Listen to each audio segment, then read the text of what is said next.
अभी हम लोग सेशन स्टार्ट करते हैं।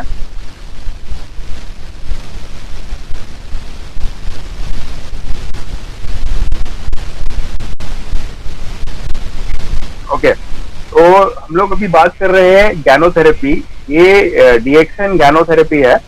और ये डॉक्टर लिम ने जब डीएक्सन स्टार्ट हुई, डीएक्सन स्टार्ट होने के 10.5 साल पहले इसको प्रॉपर तरीके से इस पर स्टडी किया है और कैसे गैनोडर्मा से जो है बॉडी को हीलिंग मिलती है उसका एक प्रॉपर साइंस तैयार करके जो है गैनोथेरेपी नाम से एक पूरा साइंस डॉक्टर लिम ने तैयार किया। तो 10.5 साल पहले यानी 1993 में डीएक्सन स्टार्ट हुआ और उसके 10.5 साल पहले डॉक्टर लिम ने रिसर्च करना स्टार्ट किया प्रॉपर तरीके से और उनको PhD in holistic alternative medicine उनको मिला है। उसके बाद में उन्हें doctorate of science in holistic medicine यानी ऑल्टरनेटिव मेडिसिन है उनकी डिग्री है। और खुद एक आईआईटी इंजीनियर वो है और उसी के साथ में एक हर्बल फैमिली को बिलोंग करते थे। और डॉक्टर लिम को जो गैनोडर्मा पे इतना कॉन्फिडेंस था कि ये इतना अच्छा हर्ब है कि बहुत सारे लोगों को इससे बेनिफिट मिल सकता है। और जो लोगों ने डीएक्सन की जो डॉक्टर लिम की माई जर्नी विद डीएक्सन जो किताब है उसके अंदर भी काफी कुछ गैनोडर्मा के बारे में इंफॉर्मेशन है। तो जो लोगों ने बुक नहीं परचेज की है, पढ़ी नहीं है, मैं सजेस्ट करूंगा कि आप लोग जाके उस बुक को परचेज करना बाद में और उसको रीड करना। अगर आपके सीनियर के पास या अगर आपके वहां पे अवेलेबल है तो जरूर उसको आप परचेज करके पढ़िए, क्योंकि जितना नॉलेज आपके पास होगा उतना आपके लिए बेनिफिट होगा। और ये 21 डेज है, हमें इसको यूज करना है अपनी नॉलेज को, क्योंकि बोला जाता है कि 21 दिन में एक आदत को बदली जा सकती है। आने वाले टाइम में हो सकता है कि 21 डेज का जो हमारा लॉकडाउन है, अभी हम दूसरे जो है बीच में मैंने सीएनबीसी की कोई तो रिपोर्ट है वो आया था व्हाट्सएप के ऊपर, अब कितना सही है या पता नहीं है, बट दूसरी कंट्रीज के अंदर कुछ कंट्रीज में इनडेफिनिट लॉकडाउन हो चुका है। इनडेफिनिट यानी मतलब इटली के अंदर आप देखो तो इतने केसेस बढ़ गए हैं कि 21 दिन नहीं, ये मतलब इनडेफिनिट, ये अभी ना खुलने वाला लॉकडाउन इटली की गवर्नमेंट ने कर दिया है। इसी तरीके से कुछ और कंट्रीज है जहां पर 3-3 महीने का लॉकडाउन हो रहा है। तो आने वाले टाइम में आप लोगों को तरीके तलाश करने पड़ेंगे कि कैसे हम इस चीज को, क्योंकि एक इंसान जो होता है ना वो एक अडेप्ट करने वाली स्पीशीज है, यानी वो अपने आप को जिस हाल में आप उनको डाल दोगे तो वो अपने आप को बदल सकता है, अपने आप को अलग अलग तरीकों से वो काम करना सीख सकता है। तो अब ये 21 डेज जो हमारे पास है, हम कोशिश करें कि जिन लोगों के बिजनेसेस हैं, जिन लोगों के छोटे मोटे काम थे, वो जो लोग अब शिफ्ट हो गए हैं, घर पे बैठ के उनको काम करने का ऑप्शन मिला है, तो ये इस तरीके को सीखना पड़ेगा कि कैसे हम इस दौर में अपने आप को हेल्दी भी रखें और किस तरीके से हम अपने आप को फाइनेंशियल भी सिक्योर करने के लिए हमें तरीका मिले। बट आज जो हम बात करेंगे वो गैनोथेरेपी के ऊपर बात होगी कि गैनोडर्मा से कैसे हमारी हेल्थ अच्छी रह सकती है और गैनोथेरेपी है क्या, उसके बारे में हम बात करेंगे।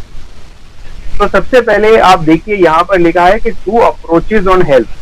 आज की तारीख में दुनिया में कोई भी सेहत को लेकर 2 अप्रोच यानी सेहत पाने के आज की तारीख में दुनिया में 2 तरीके चलते आ रहे हैं। एक जो नेचुरल फूड है और दूसरा कन्वेंशनल मेडिसिन। मतलब नेचुरल फूड यानी जो पहले से लोग, यानी पहले लोग खाना अच्छा खाते थे तो एक अच्छी जिंदगी वो जीते थे, उसी के अंदर से एलिमेंट्स मिलते थे जिससे बॉडी अच्छी रहती थी। उसी को बदलते बदलते 250 साल पहले से एलोपैथिक या मॉडर्न मेडिसिन का सिस्टम आया है उसमें, और नेचुरल फूड से जो हेल्थ को अच्छी रखना है उसमें क्या डिफरेंस है उसके बारे में थोड़ा सा हम देखते हैं। अप्रोच सबसे पहले जो नेचुरल फूड होता है या हम सप्लीमेंट्स बोलो या फूड जो हम खाना खाते हैं, उसका अप्रोच क्या होता है हेल्थ के लिए? उसका अप्रोच होता है होलिस्टिक, यानी पूरे जिस्म को हम एक बराबर देखते हैं, यानी सर के बाल से लेकर पैर के नाखून तक होलिस्टिक बोलते हैं, यानी होल, पूरा का पूरा इंसान जो है एक ही चीज के अंदर, एक ही सिस्टम के अंदर देखा जाता है। जबकि कन्वेंशनल जो मेडिसिन होता है, जो अंग्रेजी दवाइयां होती है, उसमें सेगमेंटल होता है। सेगमेंटल मतलब किडनी का डॉक्टर अलग है, लिवर का डॉक्टर अलग है, हार्ट स्पेशलिस्ट अलग है, ब्रेन का डॉक्टर अलग है, घुटनों का डॉक्टर अलग है, डायबिटीज का डॉक्टर अलग है, ब्लड प्रेशर का डॉक्टर अलग है। तो यानी सेगमेंटल, यानी वो टुकड़ों में बांट दिया गया। नेचुरल फूड का जो फोकस होता है, उनका फोकस क्या होता है कि अपनी सेहत को कैसे हम इम्प्रूव करें, अपने शरीर को कैसे अंदर से मजबूत बनाएं, क्योंकि शरीर अगर मजबूत रहेगा तो वो बीमारी से खुद लड़ सकता है। और कन्वेंशनल जो मॉडर्न सिस्टम है उनका क्या है, वो डिजीज पे फोकस करते हैं, एक बीमारी पे फोकस करते हैं, एक लक्षण पे फोकस करते हैं और उसी का इलाज करने की कोशिश करते हैं। शरीर का इलाज करने की कोशिश नहीं करते, शरीर को मजबूत करने के लिए कुछ नहीं करते हैं। तो ये उनका अप्रोच में ये फर्क है। उनका मेथड क्या होता है, अभी नेचुरल फूड का जो मेथड होता है वो है प्रिवेंशन।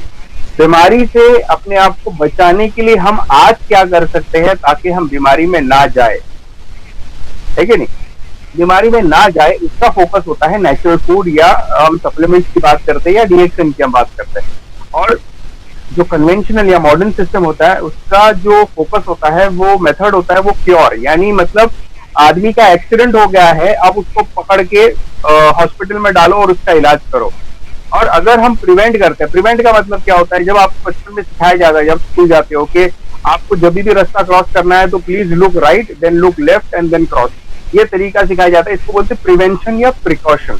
तो नेचुरल फूड या डीएक्शन का सिस्टम है वो प्रिवेंशन में आता है, प्रिकॉशन में आता है, और मॉडर्न मेडिसिन क्योर की तरफ आता है ना। अब कोरोना वायरस जो आज बहुत ज्यादा चल रहा है, यानी किसी को हो गया तो उसको पकड़ के इसका इलाज करो, बट उसी के साथ में बहुत ज्यादा जरूरी है कि हम अपने शरीर को मजबूत रखें ताकि वो वायरस हमें नुकसान ना पहुंचे, हमारे अंदर आ ना सके, है ना। वो आएगा तो नुकसान ना करे। और हमें जो घरों में बंद रहना है उसकी वजह ये है कि अगर हमारे में आ गया तो हमारी वजह से दूसरों को ना जाए, इसीलिए हम घरों में आइसोलेटेड है। वो एक सेल्फ क्वारंटाइन हमने अपने आप को कर लिया है।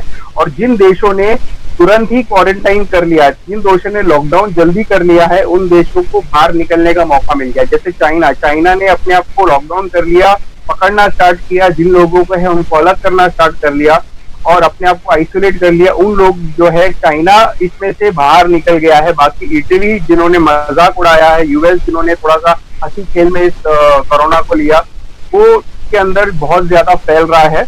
तो इसीलिए जो हमारी जो गवर्नमेंट है, जो लॉकडाउन किया है, बहुत अच्छा है, बहुत ही स्विफ्ट डिसीजन लेकर यहाँ पर ये चीज की गई है। तो हमें इसको सपोर्ट करना है और बिना मतलब के बाहर मत निकलो, क्योंकि ये कोरोना वायरस जो है बहुत ज्यादा, इसकी जो स्पीड है फैलने की बहुत ज्यादा है। बट उसी के साथ में अपने आप को जो है डीएक्सन के प्रोडक्ट यूज करके अपने को प्रिवेंशन करना है, ताकि हमारे अंदर ये वायरस अगर आ भी जाता है तो ये हमें नुकसान ना पहुंचा सके, हमें ये तकलीफ दे ना सके, या दूसरे कोई वायरसेस है, स्वाइन फ्लू हो गया, डेंगू हो गया, मलेरिया हो गया, ये सारे हमें नुकसान ना कर सके, हमारी बॉडी के अंदर तोड़फोड़ ना कर सके और ये आए और निकल जाए। इसीलिए बॉडी को स्ट्रांग करना है, तो इसको बोलते हैं प्रिवेंशन। अब जो नेचुरल फूड होता है वो सप्लीमेंट्स कैटेगरी में आता है, यानी कोई भी ले सकता है, एक दिन के बच्चे से लेकर 100 साल का बुजुर्ग भी ले सकता है। जब हम ड्रग्स की बात करते हैं, दवाइयाँ, मॉडर्न मेडिसिन में दवाइयों की जब हम बात करते हैं तो उसमें साइड इफेक्ट होने की वजह से ये हर एक को दिया नहीं जा सकता है, जिनको बीमारी है उन्हीं को दिया जा सकता है। और गोल, दोनों में गोल का फर्क क्या है? नेचुरल फूड में इनका अप्रोच या इनका जो गोल होता है, इनका मकसद क्या होता है कि वेलनेस, इनका मकसद होता है कि पूरे के पूरे जिस्म को एक अच्छी ताकत इसको प्रदान करे। और कन्वेंशनल या मॉडर्न सिस्टम का होता है करेक्शन, यानी कोई चीज में प्रॉब्लम हो गया, उस प्रॉब्लम को ठीक करना है, इसके सोर्स पे जाकर काम नहीं हो रहा है तो प्रॉब्लम को ठीक करना है, ये मॉडर्न। तो ये दोनों में ये फर्क है कि नेचुरल फूड जो है कंप्लीट पैकेज है और कन्वेंशनल जो है उसके अंदर कहीं ना कहीं सेगमेंटेड चीजें होती है। बट हाँ, ये मैं बोलने की कोशिश करूंगा कि आज मॉडर्न जो साइंस है, मॉडर्न जो मेडिसिन है, डॉक्टर्स है, हम उसके खिलाफ नहीं है, हम उसके खिलाफ नहीं है, उनकी जरूरत है। वो आज हमें तुरंत खड़ा करने के लिए, तुरंत हमारी बॉडी को बेनिफिट देने के लिए, फायदा देने के लिए बहुत जरूरी है। बट इन फ्यूचर हम और बड़े प्रॉब्लम में ना जाए, तो दोनों का एक इंटीग्रेटेड सिस्टम बहुत जरूरी है।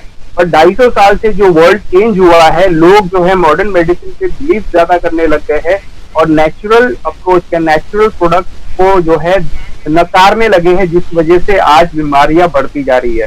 तो हम वही नेचुरल प्रोडक्ट, वही नेचुरल फूड जो पहले हमारी बॉडी को ताकत देता था, उसी चीज को हमने दोबारा डीएक्सन के तौर पर अप्रोच करना चालू किया है। अब जो लोगों ने इस प्रोडक्ट को यूज किया उनको फायदा मिलना स्टार्ट हुआ, इसलिए आज डीएक्सन प्रोडक्ट लोग और दिल से इस्तेमाल करते हैं। थोड़ा हम आगे जाते हैं। अब हमारे 4 पिलर्स टू हेल्थ क्या है? 4 पिलर्स टू हेल्थ ये है पॉजिटिव मेंटल एटीट्यूड, सबसे पहले एक पॉजिटिव मेंटल एटीट्यूड बहुत ज्यादा जरूरी है, एक सकारात्मक सोच होना बहुत जरूरी है अगर हमें स्वस्थ रहना है। जैसे अगर मुझे वॉक पे जाना है तो पहले मुझे सोच बनानी पड़ेगी कि मुझे वॉक पे जाना है। अगर मुझे एक्सरसाइज करना है तो मुझे सोच बनानी पड़ेगी कि मुझे एक्सरसाइज करना है। अगर मुझे हेल्दी लाइफ जीना है, मुझे ज्यादा पैसा कमाना है, तो हर एक चीज सोच से आती है। और एक बहुत ही अच्छी बात है आप सब लोगों के लिए जो डीएक्शन मेंबर है, जो लोग डीएक्शन में जिनका रुझान है या जो लोग डीएक्शन की तरफ देख रहे हैं, हमारे पास हमारे पास जो है एक शून्य मेडिटेशन टेक्निक भी आ चुकी है, जिसकी वजह से हमारा माइंड स्ट्रांग होना स्टार्ट होता है, डिसीजन मेकिंग हमारी पावर बढ़ जाती है और बहुत ही सुकून वाली ये प्रैक्टिस है। हम आगे जाके हो सकता है कि शून्य के ऊपर भी सेशन बनाएंगे ताकि आप लोगों को पता चले कि शून्य जो होता है होता क्या है। उसके बाद में हेल्दी लाइफस्टाइल हमें बहुत ज्यादा जरूरी है, क्योंकि हेल्दी लाइफस्टाइल अगर हमारी रहेगी तब हम बोला जाता है कि लाखों करोड़ों रुपया आप कमा लो, पर अगर आपको अगर उठने बैठने में ही तकलीफ हो रही है, आपको घर से निकलने में तकलीफ हो रही है, सांस लेने में तकलीफ हो रही है, तो करोड़ों रुपया कोई काम का नहीं है। इसलिए एक हेल्दी लाइफस्टाइल हमें आज से ही तैयार करनी पड़ेगी ताकि हम अच्छी जिंदगी आने वाले टाइम में जी सके। और उसी के साथ में हेल्दी डाइट, जो हम खाना खाते हैं वो खाना, पहले के दौर पे खाने से हमें ताकत मिला करती थी, जिसकी वजह से पहले बोलते थे ना कि आदमी एक बार खाना खाता था 10 घंटे काम कर पाता था। आज की तारीख में खाना इतना बिगड़ चुका है कि आदमी 10 बार खाना खा रहा है तब जाके एक बार भी काम नहीं कर पा रहा है। तो ये आज बहुत बड़ा प्रॉब्लम हो चुका है। तो हमें खाने के ऊपर भी ध्यान देना है। हम पिज्जा, बर्गर, बहुत सारी जो है ऐसी अनहेल्दी फूड हैबिट्स हमारी है, उसमें से हमें कोशिश करना है कि जो चीज हम अवॉइड कर सकते हैं उसको अवॉइड करो। कोल्ड ड्रिंक्स पीने की लोगों को बहुत ज्यादा आदत है, कि जो चीज अवॉइड कर सकते हो उसको अवॉइड करो, क्योंकि वो भी बहुत जरूरी होता है, हमें एक हेल्दी लाइफस्टाइल जीने के लिए मदद करता है। उसके बाद में सप्लीमेंटेशन जब हम बात करते हैं, तो आज जब खाने में ताकत नहीं बचा है तो अभी हमें क्या करना पड़ेगा, हमें अदर सोर्सेज को यूज करना पड़ेगा, जिससे हमारे बॉडी में जो है एनर्जी आ सके, हमारे बॉडी में वो एलिमेंट्स आ सके, हमारे बॉडी में वो न्यूट्रिशन आ सके, जिससे हमारी बॉडी अच्छी जी पाएगी।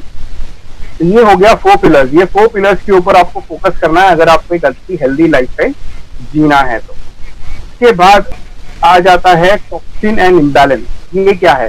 Toxin and imbalance of body are caused by internal and external factors such as stress, modern lifestyle, free radicals, air pollution, polluted water, chemical drugs।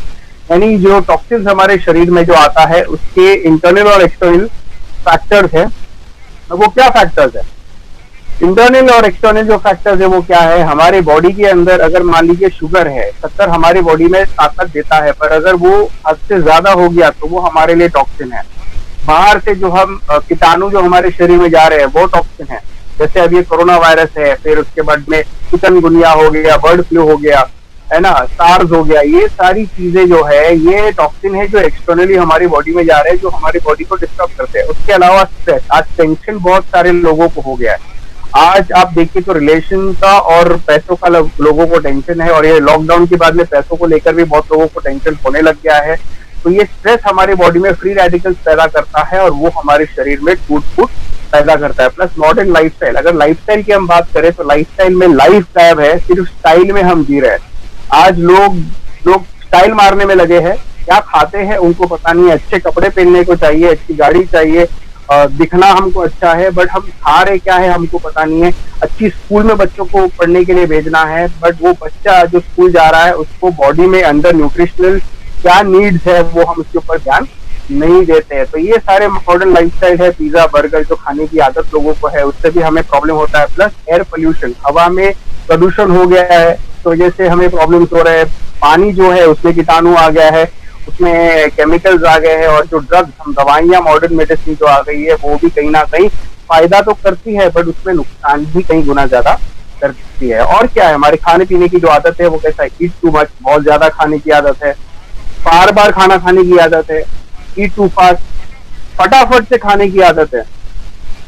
वो एक्चुअली सबको है कि भाई निवाला मुंह में आया 2-3 बार चबाओ डाल दो अंदर, बट एक्चुअली बोला जाता है कि 10 बार 15 बार 20 बार उसको क्यों करो, आराम से उसके जूसेस, जो हमारा सलाइवा है वो जूसेस बनाता है, जिसकी वजह से वो खाना जितना आपके मुंह में उसको आप जितना कंप्रेस करोगे, जितना आप उसको ब्रेक डाउन करोगे, उतना आपके अंदर जाकर पेट को या अतड़ियों को हजम करने में वो चीज आसान हो जाती है, बट हमें उसकी भी जल्दबाजी है, फुर्सत नहीं है। अभी 21 दिन हमें आदत बनाने का मौका मिला है, तो चलो देखते हैं।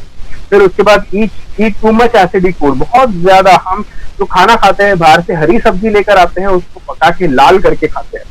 तो जो जो चीज हमें हरा मिल रहा है, जो जो चीज फायदेमंद मिलता है, हम उसको पकाकर उसको नुकसान लायक बनाकर तो फिर उसको खाते हैं, तो जाहिर सी बात है कि हमारे शरीर में खराबी होगी ही होगी। फिर ईट टू मच कुक फूड, यानी बहुत ज्यादा पका हुआ हम खाना खाते हैं।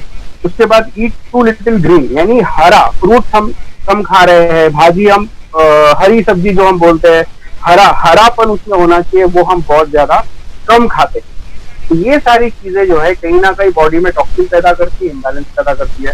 अब हमारी बॉडी जो है एक बेस्ट डॉक्टर है, बेहतरीन, दुनिया का सबसे बेहतरीन डॉक्टर जो ऊपर वाले ने हमारे शरीर के अंदर डाल के भेजा है, जिसको बोलते हैं इम्यून सिस्टम। अब इसका 3 लेवल्स है, इसका डिफेंस मैकेनिज्म होता है जो टॉक्सिन से डील करता है। टॉक्सिन वो चीज है जो हमारे अंदर बीमारी आने वाले टाइम में पैदा करती है, ठीक है।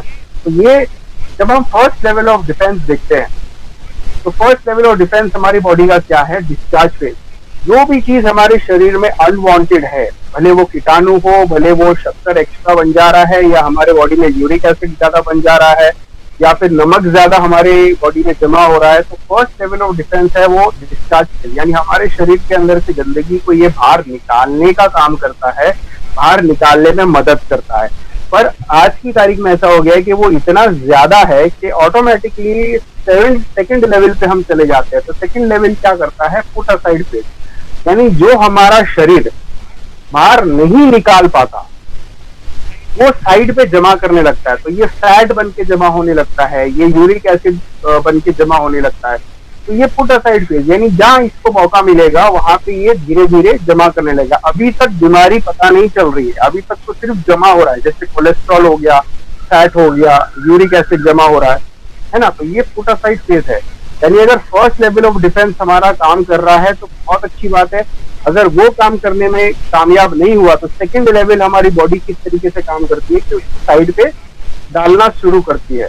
थर्ड लेवल, अगर सेकंड लेवल भी हमारी बॉडी कम पड़ जाती है, तो ये थर्ड लेवल ऑफ डिफेंस जो है वो क्या करता है, ट्यूमर डेवलपिंग फेज, यानी एक ऐसा फेज पे हम आ जाते हैं जहां पर हमारे शरीर में जब वो ज्यादा जमा होने लगता है, तो अगर किडनी में जमा हो गया तो वो स्टोन बनना स्टार्ट हो गया, ब्रेन में जमा हो गया तो ट्यूमर बनना स्टार्ट हो जाएगा, हार्ट में जमा हो गया तो ब्लॉकेज होना स्टार्ट होगा, लीवर में सिस्ट बनना चालू होगा। इस तरीके से हमारे बॉडी में जमा होकर अब जाकर वो लक्षण दिखाना स्टार्ट करता है कि अब हम हथियार डाल चुके हैं, हमारे शरीर ने अब हथियार डाल चुका है, अब हमें एक्स्ट्रा मदद की जरूरत है। अब जो फर्स्ट लेवल ऑफ डिफेंस में हमारा बॉडी कैसे काम करता है, फर्स्ट लेवल ऑफ डिफेंस जो है उसमें toxins will be discharge from the body as sweat. जब हम स्वेट की बात करते हैं तो पसीना, तो हमारा जो स्किन होता है वो स्किन हमारा सबसे बड़ा ऑर्गन है हमारी बॉडी का, और उसी के जरिए से जो है, पसीने के जरिए से हमारे जो वाटर सॉल्युबल टॉक्सिन्स होते हैं वो निकल जाते हैं। तो जिनको पसीना आता है आपको घबराने की जरूरत नहीं है, और जब आप गैनोडर्मा लेना स्टार्ट करते हो तो हो सकता है कि पसीना बढ़ जाता है बहुत सारे लोगों का, तो वो टॉक्सिन निकालने का उसका एक प्रोसेस है, और ताकि आपकी बॉडी को वो क्लीन कर सके। आपको पेशाब जो हमारी निकलती है वो भी किडनी से, जो क्रिएटिनिन, हमारे जो क्रिएटिनिन की हम बात करते हैं, तो क्रिएटिनिन क्या होता है कि जब टॉक्सिन की मात्रा कितनी हमारे शरीर में वो बताता है। तो जब यूरिन हमारे शरीर से जो बाहर आती है उसी के साथ गंदगी भी बाहर निकलती है। तो ये यूरिन जो है एक मैकेनिज्म है जिससे हमारे बॉडी से गंदगी बाहर निकलती है। तो इससे जो डायबिटीज होता है उन लोगों को पेशाब ज्यादा इसलिए होती है क्योंकि वो टॉक्सिन्स निकालने के लिए एक्टिव हो जाता है हमारा सिस्टम। इसके अलावा फ्लेम, जो हमें बलगम आती है, खांसी आती है, आंख से पानी, नाक से पानी जो हमारा निकलता है, वो भी एक सिस्टम है जहाँ से हमारी बॉडी से टॉक्सिन बाहर आता है। उसी के अलावा स्टूल, ठीक है, हम स्टूल्स की जब बात करते हैं तो टॉयलेट के जरिए से भी हमारे, जो लोगों का स्मॉल इंटेस्टाइन में प्रॉब्लम होता है उनको कॉन्स्टिपेशन कुछ टाइम होगा, और जो लोगों का लार्ज इंटेस्टाइन में प्रॉब्लम है तो हो सकता है उनको लूज मोशन होना स्टार्ट हो जाए। तो इससे घबराना नहीं है, ये बॉडी का सिस्टम है जो गंदगी को निकालता है। और जब गैनोडर्मा आप लेना स्टार्ट करते हो तो कुछ टाइम बाद हो सकता है किसी को टॉयलेट जो है ब्लैक कलर में होगा, उसमें से बात ज्यादा आएगी। तो ये भी हमारा बॉडी का एक प्रोसेस है जहाँ से टॉक्सिन निकलता है, तो इससे घबराने की जरूरत नहीं है। तो ये फर्स्ट लेवल ऑफ डिफेंस है हमारी बॉडी का। अब हम आ जाते हैं सेकेंड लेवल ऑफ डिफेंस। ये पुट असाइड जो फेज है उसमें हमारी बॉडी क्या करती है, टॉक्सिन विल बी क्रिस्टलाइज और कंबाइंड विद इनर्ट मटेरियल। तो अब क्या होगा, crystallize into uric acid stone, यानी ये क्रिस्टल्स फॉर्म करना स्टार्ट करते हैं थोड़े थोड़े करके। यूरिक एसिड को साइड पे जमा करेगा, नीचे आप देखिए combined with inert material to form cholesterol fat. तो कोलेस्ट्रॉल के तौर पर ये जमा करेगा, फैट के तौर पर ये जमा करेगा। तो ये जमा करने वाला फेज है, क्योंकि आप जब बॉडी उसको निकाल नहीं सकती है या जो हम खाना खाते हैं उसको ऑब्जॉर्ब नहीं कर सकती है, तो बॉडी उसको क्या करती है, साइड पे जमा करना चालू करती है। उसको लगता है कि इसको शायद हम बाद में कभी यूज करेंगे। तो ये जो जमा होने वाला फेज है, ये सेकेंड लेवल ऑफ हमारा डिफेंस है। ये दोनों के बाद जो थर्ड लेवल ऑफ डिफेंस आता है, ये tumour developing phase. Toxin that can not be discharge from the body after a long period of time will develop into health problem such as tumour. यानी बहुत टाइम तक अगर हमारी body उस गंदगी को या जो साइड पे जमा हो रहा है, अगर है ना, अगर ये चीज को नहीं निकाल पा रही है या अगर उस टॉक्सिन को बॉडी से बाहर नहीं फेंकना स्टार्ट करेगी, तो हमें बड़ी बीमारियों में ये कन्वर्ट होना स्टार्ट होगा, ट्यूमर्स में ये कन्वर्ट होना स्टार्ट होगा। तो ये 3 लेवल्स ऑफ डिफेंस जो है आपके समझ में आ गया होगा। अब गैनोडर्मा क्या करता है, सबसे पहले आपको समझना बहुत जरूरी है, क्योंकि जब आप लोगों को एक्सप्लेन करोगे तो आपको पता होना चाहिए कि गैनोडर्मा एग्जैक्टली करता क्या है। तो इसमें गैनोडर्मा जो है आरजी और जीएल है ना, आरजी और जीएल। तो गैनोडर्मा जो होता है उसका जो फ्रूट पार्ट है, तो हम फ्रूट पार्ट की अगर हम बात करते हैं, ठीक है, तो ये जो आरजी की बॉटल के ऊपर देखो आप गैनोडर्मा आपको दिख रहा होगा, वो गैनोडर्मा या जीएल की जो बॉटल पे आपको जो गैनोडर्मा दिख रहा है, उसके अंदर देखो आगे फूल के जैसा स्ट्रक्चर है और उसके बाद में एक डंडी जैसा नीचे आता है, उसको बोलते हैं जड़ का भाग। तो जो फ्रूट का जो भाग है, ऊपर का जो गैनोडर्मा जो आपको जो वो मशरूम जैसा दिख रहा है, उससे आरजी का पाउडर बनता है और नीचे जो जड़ जो डंडी होती है उससे जीएल का पाउडर बनता है। पर दोनों का बनाने का टाइमिंग और प्रोसीजर अलग है। तो ये मत समझना कि भाई जो गैनोडर्मा बन गया है उसी के डंडी को अलग से निकाल कर जीएल बनाया जाता है और आरजी बनाया जाता है, ऐसा नहीं है। और दोनों का प्रोसीजर अलग है बनाने का भी, और दोनों की यूजेस अलग होने की वजह से दोनों को आरजी और जीएल अलग अलग बॉटल्स में पैक किया जाता है। कोई कंट्रीज में ऐसा है कि दोनों को मिक्स करके मशरूम पाउडर बोलकर भी इसको बेचा जाता है, दोनों का पाउडर का कॉम्बिनेशन होता है। तो इंडिया के अंदर और बहुत सी कंट्रीज में दोनों को जो है अलग अलग रख के बेचा जा रहा है, ताकि दोनों के फंक्शन थोड़े अलग होने की वजह से। तो आरजी क्या करता है, support the body in detoxification. Detoxification का मतलब क्या है, जो हमारे शरीर में टॉक्सिन जमा है, वो टॉक्सिक मैटर जो है उसको डिटॉक्सिफाई यानी गंदगी को बाहर निकालने में मदद करने वाला वो आरजी है। आपको एक आम भाषा में समझना है, मेडिकल टर्मिनोलॉजी में हमको भी फिलहाल जाना नहीं है, पर आम भाषा में क्या समझना है, आरजी का काम है निकालना। अंदर जो गंदगी हमारे शरीर में है, टॉक्सिन है, विषैली पदार्थ है, उसको निकालने के लिए जो मदद करेगा वो है आरजी, रेशी गैनो है ना, रेशी गैनो पाउडर, वो हमारे अंदर की गंदगी को निकालता है। अब जीएल का काम क्या है, बॉडी में बाहर से गंदगी आने से रोकने के लिए जीएल मदद करता है, plus GL support in the balancing. हमारे शरीर के अंदर एक सिस्टम को दूसरे सिस्टम से या एक ऑर्गन को दूसरे ऑर्गन से साथ में मिलजुल कर काम करने की मदद करने के लिए जीएल काम करता है, और बाहर की गंदगी को अंदर आने से ये रोकता है। तो हम और आगे जाते हैं, फर्स्ट ऑब्जर्वेशन थियरी। अब ये गैनोथेरेपी में ऑब्जर्वेशन किया जाता है, ऐसा नहीं है कि जो ये दवाइयों के तौर पर नहीं, ऑब्जर्वेशन है, यानी इतने टाइम से जो लोगों को गैनोडर्मा दिया गया है, डीएक्सन के प्रोडक्ट दिए गए हैं, तो देखा गया है कि क्या क्या फर्क लोगों में आया है, क्या क्या फायदे लोगों को मिल रहे हैं और क्या क्या अनुभव लोगों के आए हैं। तो ऑल हेल्थ प्रॉब्लम, तो इनका थियरी क्या बोलता है कि all health problem of the human body arise from 2 main causes. हमारे जो शरीर में या जिस्म में जो हेल्थ प्रॉब्लम, जो सेहत को लेकर जो तकलीफें हैं, वो 2 वजह से आती है। एक वो टॉक्सिन, तो हमने बताया कि विषैली पदार्थ जो हमारे शरीर में बाहर से आ जाते हैं या अंदर से ही बॉडी बनाती है, जो हमारे शरीर के लिए अच्छा नहीं होता है, और imbalance of the body system. जैसे फॉर एग्जाम्पल, हमारा जो लंग्स है, वो लंग्स से हमारे हार्ट का कनेक्शन है, बट अगर हमारा लंग्स काम नहीं करेगा तो हमारा हार्ट भी सही से काम नहीं करेगा, और हार्ट सही से काम नहीं करेगा तो इनडायरेक्टली ये पूरी बॉडी को नुकसान पहुंचाएगा। उसी तरीके से हमारा जो हार्ट है वो लंग से या पूरी बॉडी से कनेक्टेड है। अगर हार्ट अच्छे से काम नहीं करेगा तो पूरी बॉडी भी अच्छे से काम नहीं करेगी। उसी तरीके से किडनी अगर अच्छे से काम नहीं करेगा तो पूरी बॉडी अच्छे से काम नहीं करेगी। तो डायरेक्टली या इनडायरेक्टली हमारे हर ऑर्गन, हर एक बारीक से बारीक हिस्सा जो हमारे बॉडी का होता है, अगर वो फंक्शन नहीं कर रहा है तो वो पूरे बॉडी को कहीं ना कहीं नुकसान पहुंचाएगा। गैनोडर्मा टॉक्सिन्स को निकालने में भी मदद करता है और रेगुलेट करने में भी मदद करता है और पूरी बॉडी को इकट्ठा काम करने के लिए मदद भी करता है। ये देखा गया है फर्स्ट ऑब्जर्वेशन थ्योरी। तो ये दोनों चीजों को सही रखना बहुत ज्यादा जरूरी है। अब सेकंड ऑब्जर्वेशन थ्योरी में क्या आता है, ganoderma supports the body. Ganoderma जो है वो बॉडी को सपोर्ट करता है, मदद करता है अच्छा रहने के लिए। और बॉडी क्या करती है, जब बॉडी अच्छी हो जाती है, बॉडी को सपोर्ट मिलना स्टार्ट हो जाता है, तो बॉडी खुद अपने आप को सेहत की जो तकलीफ है या जो बीमारी है उसमें से बाहर निकालने में मदद करती है। तो ABC रूल, ए आता है, फिर बी आता है, फिर सी आता है। कोई अगर बोलेगा गैनोडर्मा से ये बीमारी ठीक होगी क्या, गैनोडर्मा से कोई बीमारी ठीक नहीं होती, ये पहले आप समझ लीजिए। गैनोडर्मा बॉडी को ठीक करता है, बॉडी बीमारी को ठीक करती है। यानी आप अगर अच्छा खाना खाओगे तो आपको ताकत महसूस होगी। खाने से आप सामान उठाने नहीं लग जाते हो, खाना खाने से शरीर में ताकत आती है, और शरीर में जब ताकत आती है तब आप कोई सामान उठा सकते हो। इसी तरीके से गैनोडर्मा शरीर के, बॉडी के जो हेल्थ सिस्टम है, बॉडी का जो डिफेंस मैकेनिज्म है या बॉडी के जितने सेल्स है उनको मजबूत करता है। जब वो मजबूत होता है तो बॉडी मजबूत होनी स्टार्ट हो जाती है, और जब बॉडी मजबूत होती है तो बॉडी अपने आप को बीमारी से बाहर निकालना स्टार्ट करती है। ये सेकंड ऑब्जर्वेशन थ्योरी है। अब तो थर्ड ऑब्जर्वेशन थ्योरी जो है, reaction is caused by the body not by ganoderma.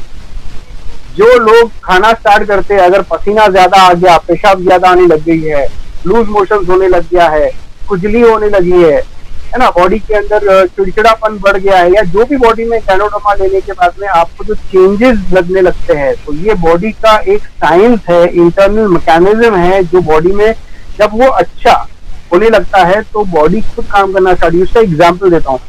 आप जब घर में खाना खाते हो तो आप हो सकता है थोड़ा सा खाना खाते हो, और जब आप शादी में जाते हो तो खाना इतना सब पूरा बूफे लगा रहता है, तो आपको ऐसा लगता है ये भी खाऊं, ये भी खाऊं, ये भी खाऊं, है ना। तो जब अच्छी चीज सामने आती है तो हमें एक तरीके से एक्साइटमेंट होता है कि हम और खाएं।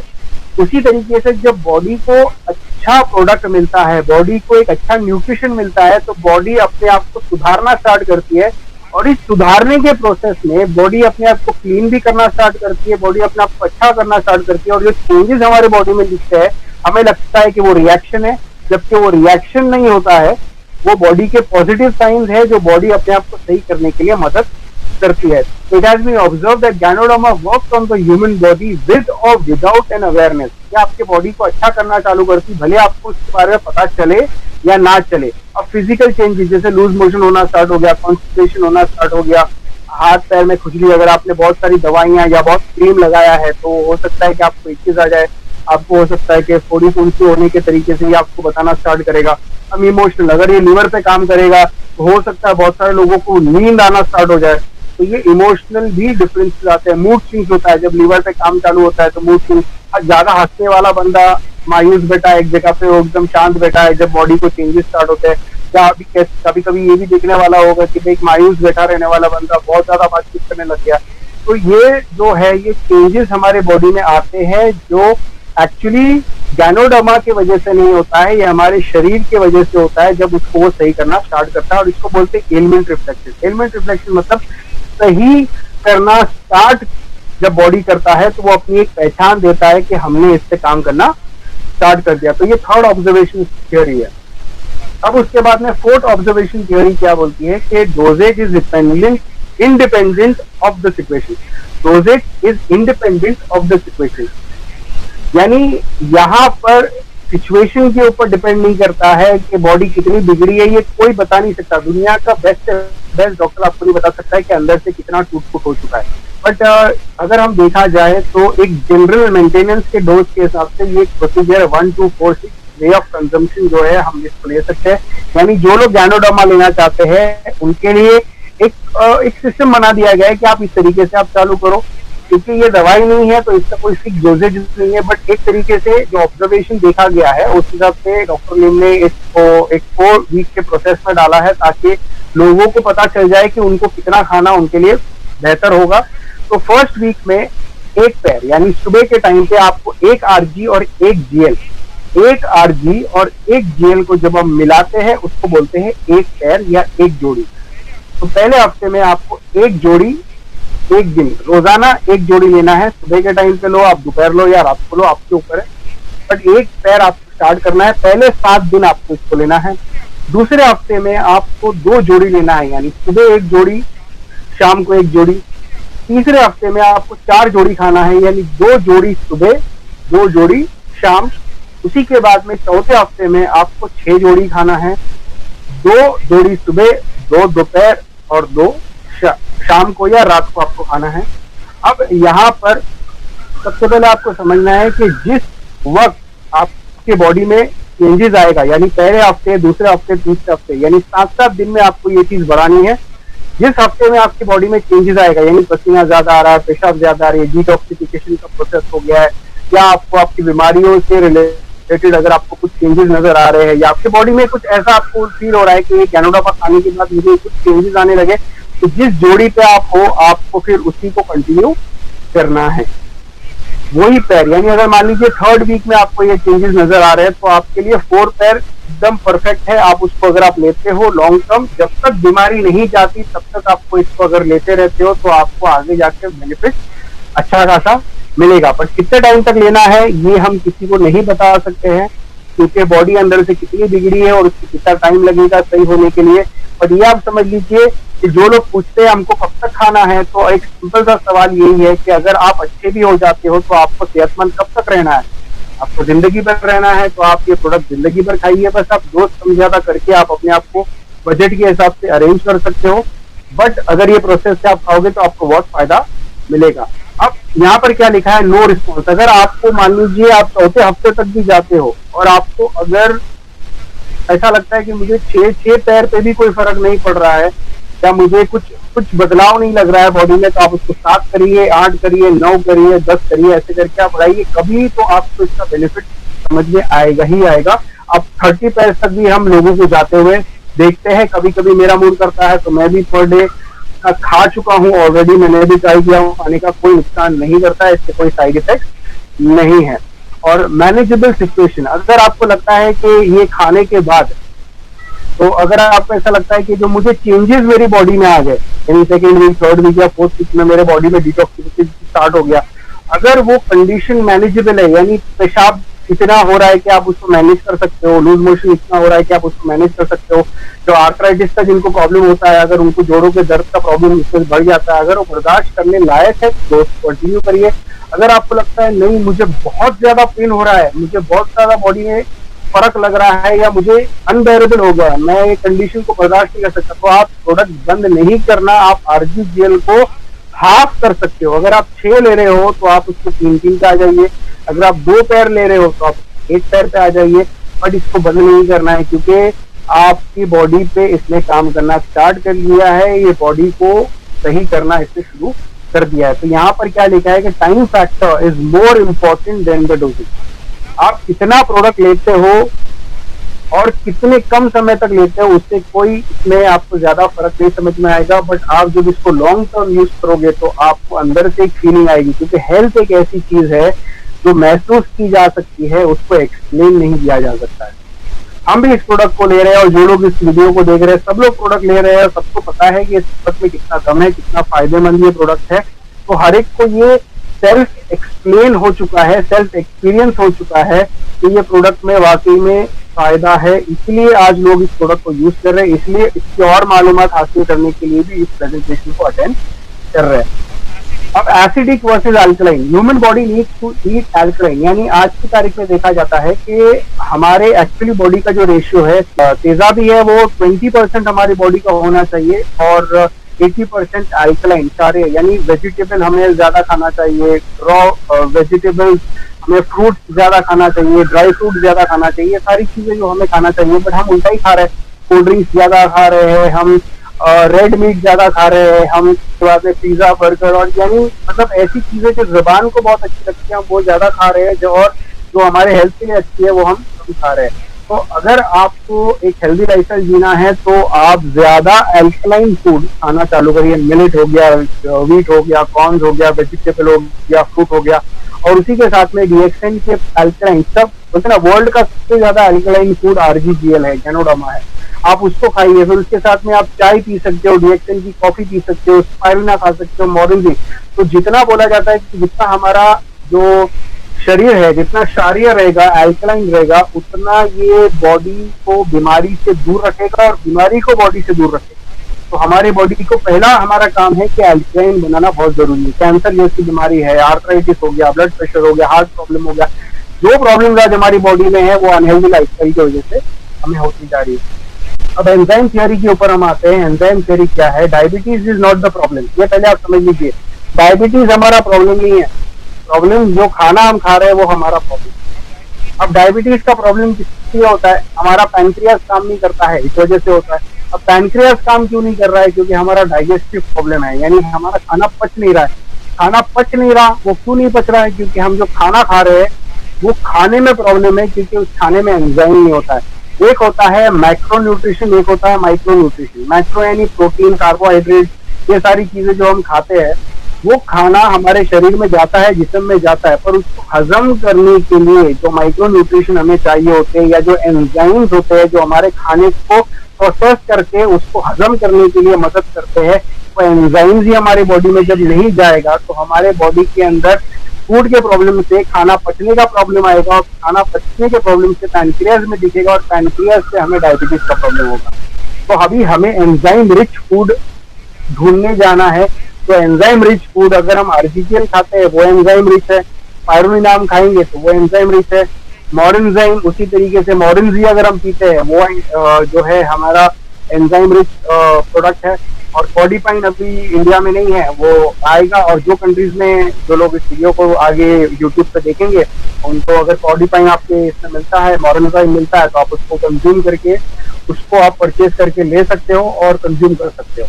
उसी के साथ में अगर हम ग्रीन थियरी की बात करते हैं तो साइकिल ऑफ रेड ब्लड, यानी हमारे बॉडी के अंदर जो खून है ना, वो रेड ब्लड सेल क्या होता है, मर जाता है या कमजोर हो जाता है। तो क्या होता है कि वो जो मरा हुआ जो खून है वो हमारे स्प्लीन को भेजा जाता है। अब स्प्लीन क्या करता है, उसको डिकम्पोज करता है, उसको रिसाइकल करने में हेल्प करता है, और वो लीवर को भेजता है। तो लीवर क्या करता है, वो लीवर उसको और डिकम्पोज करके उसको किडनी को भेजता है। किडनी क्या करती है, उससे हार्मोन्स बनाती है, हार्मोन्स फिर जो है बोन मैरो को जाता है, फिर उसके बाद प्रोड्यूस करता है उसको हीमोग्लोबिन पे, और फिर वापस से हमें पुराना हमारे शरीर में जो सेल था, खून था, उसी को हमारे शरीर फिर यूज करता है। यानी यूज जो है, जो हमारे शरीर में खून था वही खून को फिर उसके बाद प्रोसेस करके रिसाइकल करके वही पुराना खून फिर हमारे बॉडी में बन के आता है, फिर उसको यूज कर सकता है। बट अगर मैं आपसे सवाल करूं कि आपको पुराना खून दोबारा इस्तेमाल करना है या आपको आपके शरीर में रोज नया खून बने, वो ज्यादा अच्छा है? तो सही बात है, लोग बोलेंगे कि रोज नया खून बने और वेजिटेरियन सप्लीमेंट से हमको मिले। तो अगर स्पाइरुलिना अगर आप रोज खाते हो तो आपकी बॉडी में रोज फ्रेश ब्लड बनेगा, क्योंकि जो क्लोरोफिल होता है ग्रीन फूड में या स्पाइरुलिना में, उसका कंपोजिशन हमारे ब्लड जैसा होता है। इस वजह से ही हमारा जो स्पाइरुलिना है वो हमारे बॉडी में न्यू या फ्रेश ब्लड बनाने में हेल्प करता है। तो स्पाइरुलिना खाइए अगर आपको रोजाना नया ब्लड चाहिए, और आपकी बॉडी में जितना ज्यादा ब्लड होगा उतना आपकी बॉडी की हीलिंग बढ़ेगी, इससे बॉडी का अंदर के जो, और बोला जाता है कि खून जो होता है वो हमारा ट्रांसपोर्टर है, यानी जो एक तो रास्ता होता है वो हमारी नसें होती है, और जो गाड़ियां यहाँ से वहां सामान ले जाती है वो हमारा ब्लड है। अगर ब्लड हमारी बॉडी में रहेगा तो ट्रांसपोर्ट सिस्टम बराबर से काम करेगा, आपका न्यूट्रिशन और ऑक्सीजन जो है ब्लड आपकी बॉडी के हर सेल्स तक लेके जाता है। तो जितना ज्यादा ब्लड आपकी बॉडी में रहेगा, फ्रेश ब्लड आपकी बॉडी में रहेगा, उतना आपको फायदा करेगा। तो स्पारुलिना कंज्यूम करिए फ्रेश ब्लड बनाने के लिए। तो what is good for your stomach is good for your face.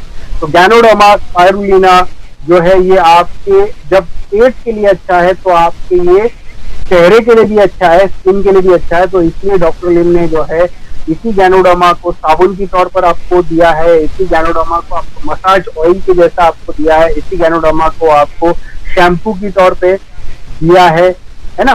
तो आप यही प्रोडक्ट जो है डीएक्सएन का साबुन आप स्किन पे लगा सकते हो, उससे भी आप उसका बेनिफिट ले सकते हो। और आज जो साबुन की हम बात करें तो कोरोना आजकल चल रहा है, तो उसमें तो फर्स्ट लेवल ऑफ डिफेंस जो प्रिवेंशन हम कर सकते हैं वो ये है कि हमारे हाथों को हम धो सकते हैं, ताकि अगर हमारे हाथ में वो वायरस लग गया है तो ये साबुन की वजह से वो वायरस, कोरोना वायरस हमारे हाथ से या हमारी स्किन से निकल जाएगा। तो अगर नहाने का अगर मौका मिले तो आप दिन में 2 बार नहाइए। वैसे आज पूरा दिन लोग घरों पे ही है तो आप 2 क्या 3-4 बार आप नहा सकते हो, बट मिनिमम आप 2 बार तो नहा ही सकते हो।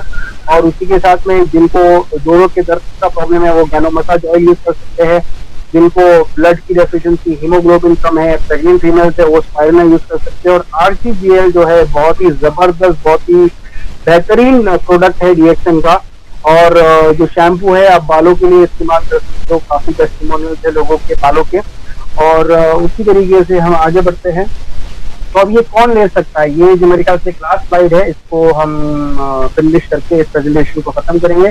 तो ये 7 ग्रुप्स ऑफ कंज्यूमर्स है जो आप डीएक्सएन के प्रोडक्ट जिनको प्रमोट कर सकते हो। एक प्रेग्नेंट फीमेल को आप क्या दे सकते हो, आप कोकोसी दे सकते हो, आप जेल दे सकते हो और स्पारुलिना दे सकते हो। क्योंकि प्रेग्नेंट फीमेल के अंदर जो बच्चा होता है उस बच्चे को न्यूट्रिशन की जरूरत होती है, और बच्चा जो है माँ से न्यूट्रिशन फुल कर लेता है।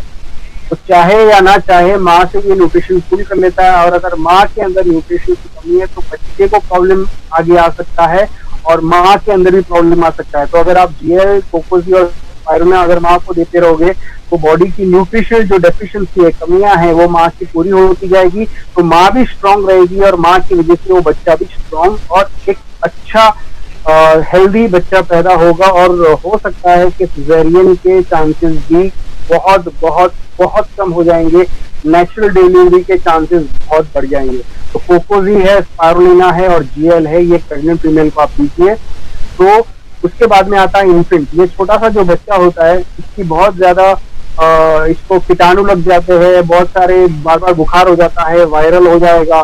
तो इसको बच्चों को सही रखने के लिए हम इसको जीएल खिला सकते हैं। बच्चों को हम शहद में स्पारुलिना मिला के या जीएल मिला के खिला सकते हैं, कि मदर्स मिल्क के अंदर हम जीएल जो है मिक्स करके चटा सकते हैं बच्चे को।